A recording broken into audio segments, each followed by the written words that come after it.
Hi ನಮಸ್ಕಾರ, ಇದು ಟಿವಿ9 ವಿಶೇಷ. ನಾನು ಅವಿನಾಶ್ ಶಿವನ್. ಮೂರನೇ ಟೆಸ್ಟ್ ಆರಂಭ ಆಗಿದೆ. ಈಗಾಗಲೇ ಮೊದಲ 2 ಟೆಸ್ಟ್ನಲ್ಲಿ ಒಂದು ಇಂಗ್ಲೆಂಡ್, ಒಂದು ನಮ್ಮ ಪಾಲಾಗಿದೆ. ಈಗ ಇಂಟ್ರೆಸ್ಟಿಂಗ್ ಆಗಿರೋದು ಕ್ರಿಕೆಟ್ ಕಾಶಿ ಅಂತಲೇ ಕರೆಯಲ್ಪಡುವಂಥ ಲಾರ್ಡ್ಸ್ನಲ್ಲಿ ನಡೀತಿರುವಂಥ ಮೂರನೇ ಟೆಸ್ಟ್ ಮ್ಯಾಚ್. ಸೊ ನಿನ್ನೆ ಬ್ಯಾಟಿಂಗ್ ಆರಂಭ ಮಾಡಿದೆ ಇಂಗ್ಲೆಂಡ್ನ ಸ್ಕೋರ್ ನಿಮಗೆಲ್ಲ ಗೊತ್ತಿರೋ ಹಾಗೆ 83 ಓವರ್ ನಿನ್ನೆ ಆಡಿದ್ರು. 251ಕ್ಕೆ 4 ವಿಕೆಟ್ಗಳನ್ನು ಕಳ್ಕೊಂಡು ಈಗ ಇಂಗ್ಲೆಂಡ್ ಆಡ್ತಾ ಇದೆ. ಸೊ ನಿನ್ನೆ ಡೇ ಒನ್ನಲ್ಲಿ ಏನು ಇಂಪಾರ್ಟೆಂಟ್ ಆದಂಥ ಕೀ ಮೊಮೆಂಟ್ಸ್ ಇತ್ತು, ಇಂಗ್ಲೆಂಡ್ನ ಅಪ್ರೋಚ್ ಹೇಗಿತ್ತು, ನಮ್ಮ ಬೌಲಿಂಗ್ ಹೇಗಿತ್ತು, ಎಲ್ಲವನ್ನೂ ಕೂಡ ಸಿಂಪಲ್ ಆಗಿ ಅನಲೈಸ್ ಮಾಡ್ತಾ ಹೋಗೋಣ. ಮೊದಲನೇದಾಗಿ ನಿನ್ನೆ ಆಟದಲ್ಲಿ ನಮಗೆ ಕಂಡು ಬಂದಿದ್ದು ಈ ಬ್ಯಾಸ್ ಬಾಲ್ ಅನ್ನೋದನ್ನು ಕೋಡ್ ಮಾಡಿದ್ರಲ್ಲ ಇಂಗ್ಲೆಂಡ್ನವರು. ನಾವು ಟೆಸ್ಟ್ ಕ್ರಿಕೆಟನ್ನು ಕೂಡ ಎಂಟರ್ಟೈನ್ಮೆಂಟಿಗೆ ಆಡ್ತೀವಿ, ಯಾವತ್ತೂ ಕೂಡ ಡ್ರಾ ಮಾತೇ ಇಲ್ಲ, ಬರುವ ಬಾಲನ್ನು ಹೊಡೆಯುವಂಥದ್ದು ಅಷ್ಟೇ, ತುಂಬ ಡಿಫೆನ್ಸಿವ್ ಕ್ರಿಕೆಟ್ ನಾವು ಆಡಲ್ಲ, ಟೆಸ್ಟ್ ಕ್ರಿಕೆಟ್ನ ಭಾಷೆವನ್ನೇ ಚೇಂಜ್ ಮಾಡ್ತೀವಿ ಅಂತ. ಆದರೆ ನಿನ್ನೆ ಪ್ಯೂರ್ ಟೆಸ್ಟ್ ಕ್ರಿಕೆಟ್ ಕಂಡು ಬಂತು. ಎಲ್ಲೂ ಕೂಡ ಬ್ಯಾಸ್ ಬಾಲ್ಗೆ ಅವಕಾಶವನ್ನು ನಮ್ಮ ಬೌಲರ್ಗಳು ಕೊಡಲಿಲ್ಲ. ಲಾರ್ಡ್ಸ್ ಮೈದಾನ ನಿಮಗೆಲ್ಲ ಗೊತ್ತಿರೋ ಹಾಗೆ ಬೌಲರ್ಗಳಿಗೆ ಅಸಿಸ್ಟೆನ್ಸ್ ಇದ್ದೇ ಇರುತ್ತೆ. ಅಲ್ಲಿ ನಿಮಗೆ ಒಂದು ಎಂಡಿಂದ ಈ ಔಟ್ ಸ್ವಿಂಗ್ ಚೆನ್ನಾಗಿ ಮಾಡ್ಬೋದು, ಮತ್ತೊಂದು ಎಂಡಿಂದ ಇನ್ ಸ್ವಿಂಗ್ ಚೆನ್ನಾಗಿ ಬರುತ್ತೆ. ಅಂತೂ ಸ್ವಿಂಗ್ ಮಾಡುವಂಥ ಬೌಲರ್ಗಳಿಗೆ ಒಳ್ಳೆ ಅಸಿಸ್ಟೆನ್ಸ್ ಇರುವಂಥ ಪಿಚ್ ಲಾರ್ಡ್ಸ್ನ ಪಿಚ್. ಅದನ್ನು ನಿನ್ನೆ ಕಂಪ್ಲೀಟಾಗಿ ಉಪಯೋಗಿಸ್ಕೊಂಡಿದ್ದು ಅಂತಂದರೆ ನಿತೀಶ್ ಕುಮಾರ್ ರೆಡ್ಡಿ ಅವರ ಬಾಲ್ಗಳು ಚೆನ್ನಾಗಿ ಮೂವ್ಮೆಂಟ್ ಇರ್ತಾ ಇತ್ತು. ಒಂದಷ್ಟು ಚಾನ್ಸ್ಗಳು ಕ್ರಿಯೇಟ್ ಆಗ್ತಾ ಇತ್ತು ವಿಕೆಟ್ಗೆ. ಆದರೆ ಜಸ್ಪ್ರೀತ್ ಬುಮ್ರಾ, ಆಕಾಶ್ದೀಪ್ ಹಾಗೆ ಸಿರಾಜ್ ಅಂತ ಒಂದು ಇಂಪ್ಯಾಕ್ಟ್ ಮಾಡಲಿಲ್ಲ. ಬಟ್ ಸಿರಾಜ್ ಸ್ವಲ್ಪ ವಿಕೆಟ್ಗಳನ್ನು ತೆಗೆಯುವಂಥ ಪ್ರಯತ್ನ ಮಾಡಿದರು. ಬಟ್ ಬುಮ್ರಾ ಹಾಗೆ ಆಕಾಶ್ದೀಪ್ ಇಬ್ಬರೂ ಕೂಡ ಆಲ್ಮೋಸ್ಟ್ ಸ್ವಲ್ಪ ವಿಕೆಟ್ ತೆಗೆಯುವಲ್ಲಿ ಅವರಿಗೆ ಚಾನ್ಸ್ ಸಿಗಲಿಲ್ಲ. ಆಕಾಶ್ದೀಪ್ ಸ್ವಲ್ಪ ಎಕಾನಮಿ ಕೂಡ ಹೆಚ್ಚಾಯಿತು ಅಂತ ಹೇಳ್ಬೋದು. ಆದರೆ ನಿನ್ನೆ ಮ್ಯಾಚ್ನ ಪರ್ಫಾರ್ಮರ್ ಅಥವಾ ಡೇ ಒನ್ನ ಪರ್ಫಾರ್ಮರ್ ಯಾರು ಅಂತ ನೀವು ಕೇಳಿದ್ರೆ ಅದು ಜೋ ರೂಟ್. 36 ಸೆಂಚುರಿಗಳನ್ನು ಗಳಿಸಿ, ಇನ್ನೊಂದು ಸೆಂಚುರಿ ಗಳಿಸಿದ್ರೆ ಅವರು ಆಲ್ಮೋಸ್ಟ್ ಸ್ಟೀವ್ ಸ್ಮಿತ್ ಹಾಗೆ ರಾಹುಲ್ ದ್ರಾವಿಡ್ ಅವ್ರನ್ನ ಕ್ರಾಸ್ ಆಗ್ತಾರೆ ಸೆಂಚುರಿಯಲ್ಲಿ. ಜೊತೆಗೆ 36 ಶತಕ ಗಳಿಸಿರುವಂಥದ್ದು. ಅವರ ಸ್ಕೋರ್ ಏನಿದೆ ಈಗ, ಅವರಿನ್ನೇನು ಕೆಲವೇ ಮ್ಯಾಚ್ಗಳು ಅಥವಾ ಕೆಲವೇ ರನ್ ಗಳಿಸಿದ್ರೆ ಸಾಕು, ಅವರು ನಂಬರ್ 2 ಪ್ಲೇಸ್ಗೆ ಹೋಗ್ತಾರೆ ಟೆಸ್ಟ್ ಕ್ರಿಕೆಟ್ನಲ್ಲಿ. ಹಾಗಾದರೆ ಬನ್ನಿ ಯಾರ್ಯಾರಿದ್ದಾರೆ ಆ ಲಿಸ್ಟ್ನಲ್ಲಿ. 99 ನಾಟ್ಔಟ್ ಆಗಿ ಈಗ ಜೋ ರೂಟ್ ಆಡ್ತಾ ಇದ್ದಾರೆ. ಸೊ ಆ ಲಿಸ್ಟನ್ನು ನಾವು ನೋಡಿದ್ರೆ ಟಾಪ್ನಲ್ಲಿರೋದು ನಮ್ಮ ಸಚಿನ್ ತೆಂಡೂಲ್ಕರ್.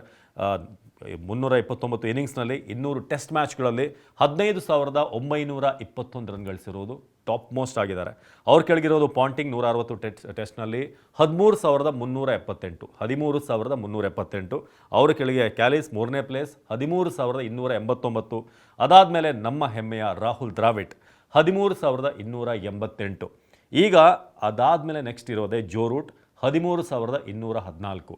ಸೊ ಅವರಿಗೆ ಇನ್ನೇನು ಮ್ಯಾಕ್ಸಿಮಮ್ ಒಂದು 74 ರನ್ ಬೇಕು ರಾಹುಲ್ ದ್ರಾವಿಡ್ ಅವ್ರನ್ನ ಟೆಸ್ಟ್ನಲ್ಲಿ ಕ್ರಾಸ್ ಆಗಿ 4ನೇ ಪ್ಲೇಸಿಗೆ ಹೋಗೋಕ್ಕೆ. ಸೊ ಅಲ್ಲಿಂದ 75 ರನ್ ಅವರೇನಾದರೂ ಗಳಿಸಿದ್ರೆ ಇವತ್ತಿನ ದಿನದಲ್ಲಿ, ಆಗ ಅವರು ಜಾಕ್ ಕ್ಯಾಲಿಸ್ ಅವ್ರನ್ನ ಹಿಂದಕ್ಕೆ ಹಾಕಿ ವಿಶ್ವದ 3ನೇ ಟಾಪ್ 3 ರನ್ ಗೆಟರ್ ಆಗ್ತಾರೆ. ಸೊ ಅಲ್ಲಿಂದ ನೆಕ್ಸ್ಟ್ ಇರೋದು 2ನೇ ಪ್ಲೇಸ್, ಅದು ರಿಕ್ಕಿ ಪಾಂಟಿಂಗ್. ಆ ಸ್ಥಾನ ಕೂಡ ಏನು ಭಾಳ ದೂರ ಇಲ್ಲ. ಅವರಿಗೆ ಆಮೇಲೆ ಆಲ್ಮೋಸ್ಟ್ ಒಂದು 80 ರನ್ ಬೇಕಾಗುತ್ತೆ ಅಷ್ಟೇ, 11 ಆಲ್ಮೋಸ್ಟ್ 89 ರನ್ ಬೇಕಾಗುತ್ತೆ.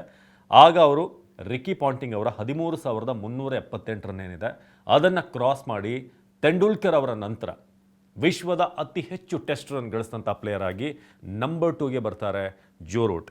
ಸೊ ಆ ನಂಬರ್ 2ಗೆ ಬರಬೇಕಾದ್ರೆ, ಆ ಒಂದು ಸ್ಥಾನಕ್ಕೆ ಬರಬೇಕಾದ್ರೆ ಅವರ ಒಂದು ರನ್ ಇನ್ನು ಬೇಕಾಗಿರೋದು ಆಲ್ಮೋಸ್ಟ್ ಒಂದು 164 ರನ್ ಬೇಕು. ಜೋ ರೂಟ್ ಈ ಒಂದು ಸೀರೀಸ್ನಲ್ಲಿ 164 ರನ್ ಗಳಿಸಿದ್ರೆ ತೆಂಡೂಲ್ಕರ್ ನಂತರ the most highest run getter in test cricket ಆಗ್ತಾರೆ. ಅದು ಕೂಡ ಸುಮಾರು ಒಂದು 150-160 ಟೆಸ್ಟ್ನ ಒಳಗೇನೆ.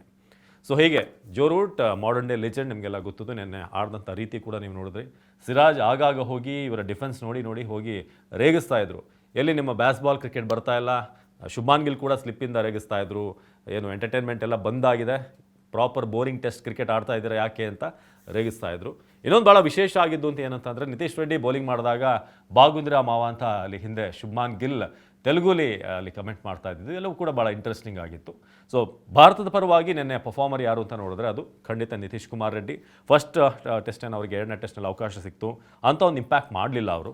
ಆದರೆ ಈಗ 2ನೇ ಟೆಸ್ಟ್ ಮ್ಯಾಚಲ್ಲಿ ನಿನ್ನೆ ಅವರ ಬೌಲಿಂಗ್ ಸ್ಪೆಲ್ಲನ್ನು ನಿಮಗೆ ವಿವರಿಸಿ ಹೇಳ್ತೀನಿ.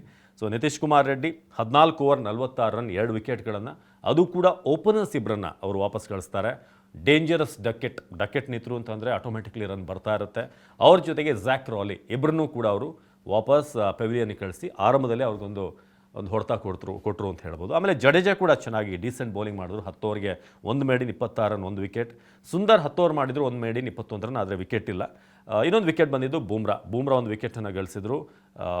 ನಮ್ಮ ಡೇಂಜರಸ್ ಹ್ಯಾರಿ ಬ್ರೂಕ್ನ ಬೋಲ್ಡ್ ಮಾಡ್ತಾರೆ. ಮತ್ತೊಂದು ರವೀಂದ್ರ ಜಡೇಜಾ ಅವರಿಗೆ ಓಲಿ ಪೋಪ್ ಅವರ ವಿಕೆಟ್ ಸಿಕ್ಕತ್ತೆ. 44 ರನ್ನಿಗೆ ಸೆಟ್ಲ್ ಆಗೋ ರೀತಿಯಾಗಿ ಪೋಪ್ ಕಾಣ್ತಾ ಇದ್ರು. ಸೊ ಸದ್ಯಕ್ಕೆ ಬೆನ್ ಸ್ಟೋಕ್ಸ್, ಜೋ ರೂಟ್ ಇಬ್ಬರು ಎಕ್ಸ್ಪೀರಿಯನ್ಸ್ ಪ್ಲೇಯರ್ಗಳು ಮಿಡ್ಲಲ್ಲಿದ್ದಾರೆ. ಇನ್ನು ಜೇಮಿ ಸ್ಮಿತ್ ಲಾಸ್ಟ್ ಮ್ಯಾಚಲ್ಲಿ ಚೆನ್ನಾಗಿ ಆಡಿದಂಥವ್ರು, ಅವರೊಂದು danger. So 251 for 4 wicket, 83 over day 1. ನಿಮ್ಮ ಪ್ರಕಾರ ಏನಾಗುತ್ತೆ? ಯಾಕಂದರೆ ನಾವು ಫಸ್ಟ್ ಸೆಷನಲ್ಲಿ ಚೆನ್ನಾಗಿ ವಿಕೆಟನ್ನು ಗಳಿಸಿದ್ವಿ, ನಾವು ಹಿಂದಿನ ಬರ್ಮಿಂಗ್ಹ್ಯಾಮ್ ಟೆಸ್ಟ್ನಲ್ಲೂ ಕೂಡ. ಈ ಸೆಕೆಂಡ್ ನ್ಯೂ ಬಾಲ್ ಬಂದಾಗ ಆಗ ಹೆಚ್ಚಿನ ಒಂದು ಇಂಪ್ಯಾಕ್ಟನ್ನು ನಮ್ಮ ಬೌಲರ್ಗಳು ಮಾಡಿದ್ದಾರೆ. ಸೊ ಏನಾದರೂ ಬೇಗ ಅವ್ರನ್ನ ಆಲ್ಔಟ್ ಮಾಡಿದ್ರೆ ಒಂದು 450 ಖಂಡಿತ ಅವರೊಂದಷ್ಟು ರನ್ನಿಗೆ ಹೋಗ್ತಾರೆ, ಅಥವಾ 400 ಏನಾದರೂ ಪ್ರಯತ್ನ ಪಟ್ಟರೆ ನಮಗೆ ನೆಕ್ಸ್ಟ್ ಬ್ಯಾಟಿಂಗ್ ಮಾಡುವಾಗ ಸ್ವಲ್ಪ ಈಸಿ ಆಗುತ್ತೆ ಪಿಚ್. ಯಾಕಂದರೆ ಫಸ್ಟ್ ಸೆಷನ್ ಆದಮೇಲೆ ಸ್ವಲ್ಪ ಈಸ್ ಔಟ್ ಆಗುತ್ತೆ ಪಿಚ್, ಆ ಕಾರಣಕ್ಕೆ. ಸೊ ಕಾದ್ ನೋಡೋಣ, ನಿಮ್ಮ ಪ್ರಕಾರ ಇಂಗ್ಲೆಂಡ್ ಎಷ್ಟು ಗಳಿಸ್ಬೋದು ಅಥವಾ ಎಷ್ಟಕ್ಕೆ ನಾವು ಅವ್ರನ್ನ ಕಟ್ ಹಾಕಬೇಕು? ದಯವಿಟ್ಟು ಕಮೆಂಟ್ ಮಾಡಿ ತಿಳಿಸಿ. ಜೊತೆಗೆ ಇದೇ ಸೀರೀಸ್ನಲ್ಲಿ ಜೋ ರೂಟ್ ಟೆಸ್ಟ್ ಕ್ರಿಕೆಟ್ನಲ್ಲಿ ನಂಬರ್ 2 ಸ್ಥಾನಕ್ಕೆ ಅಥವಾ 2ನೇ ಸ್ಥಾನವನ್ನು ಅಲಂಕರಿಸ್ತಾರಾ? ನಿಮ್ಗೇನು ಅನಿಸುತ್ತೆ? 174 ರನ್ ಅವರು ಉಳಿದಿರುವಂಥ ಟೆಸ್ಟ್ನಲ್ಲಿ ಗಳಿಸ್ತಾರೆ. ಇನ್ನೂ 2 ಟೆಸ್ಟ್ ಮ್ಯಾಚ್ ಇದೆ, ಇದರಲ್ಲಿ ಇನ್ನೊಂದು ಇನ್ನಿಂಗ್ಸ್ ಇದೆ, ಈಗ ನಾಟ್ಔಟ್ ಇದ್ದಾರೆ. ದಯವಿಟ್ಟು ಕಮೆಂಟ್ ಮಾಡಿ ತಿಳಿಸಿ. ನಿರಂತರ ಸುದ್ದಿಗಾಗಿ ನೋಡ್ತಾ ಇರಿ TV9.